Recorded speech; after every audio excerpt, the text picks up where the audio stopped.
80 शब्द प्रति minute dictation start करते हैं 5 सेकंड बाद। ओलंपिक में भारत। पेरिस ओलंपिक के समापन के पहले ही भारत का सफर खत्म हो चुका था। इस बार भारत एक रजत पदक समेत कुल 6 पदक ही हासिल कर सका। इस प्रदर्शन को उत्साहजनक नहीं कहा जा सकता क्योंकि भारत तमाम तैयारी के बावजूद पिछले प्रदर्शन को भी नहीं दोहरा सका। इससे यही रेखांकित होता है कि भारत को खेलों में बड़ी शक्ति बनने के लिए अभी लंबा सफर तय करना है। पदक तालिका में भारत का स्थान पहले 50 देशों में भी नहीं है।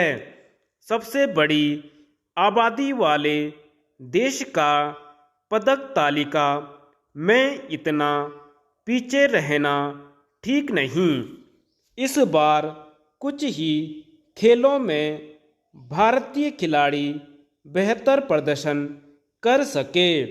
इनमें सर्वोपरि रहे नीरज चोपड़ा, जिन्होंने पिछली बार स्वर्ण पदक जीतकर करिश्मा किया था और इस बार उन्हें रजत से संतोष करना पड़ा।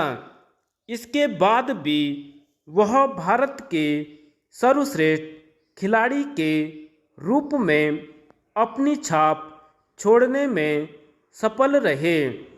शूटिंग में मनु भाकर ने भी चमत्कृत करने वाला प्रदर्शन किया। उन्होंने व्यक्तिगत स्पर्धा के साथ युगल प्रतिस्पर्धा में भी सरबजोत सिंह के साथ कांस्य पदक जीता। शूटिंग में ही ऐसा ही प्रदर्शन स्वप्निल कुसाले ने भी किया। कुश्ती में अमन सहरावत के कांस्य के रूप में एक ही पदक मिला।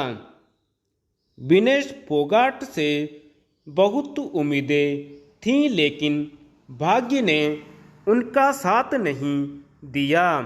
पदकों की संख्या कम रह जाने का कारण यह भी रहा कि लक्ष्य सेन, अर्जुन बबूटा समेत कई खिलाड़ी चौथे स्थान से आगे नहीं जा सके। हॉकी टीम की ओर से लगातार दूसरा कांस्य पदक हासिल करना एक बड़ी उपलब्धि है।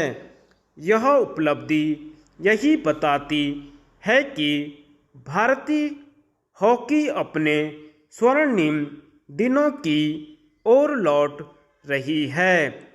ओलंपिक में समापन के साथ ही हमारे नीति नियंताओं, खेल संगठनों, खेल प्रशासकों और स्वयं खिलाड़ियों को इस पर आत्ममंथन करना चाहिए कि भारत ओलंपिक में इतना पीछे क्यों है।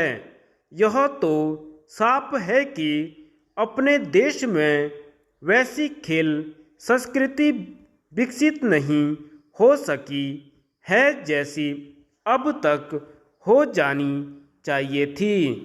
चूँकि खेल संस्कृति का सही तरह विकास नहीं हो सका है, इसलिए विभिन्न खेलों में प्रतिभाओं की तलाश और उनका समुचित प्रशिक्षण नहीं हो पाता। इस काम में सरकारी विद्यालय भी पीछे हैं और निजी स्कूल भी।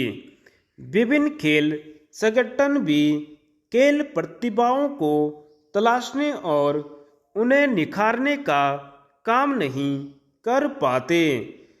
एक समस्या यह भी है कि खिलाड़ियों को बेहतर प्रदर्शन करने के साथ ही अपने करियर की भी चिंता करनी पड़ती है।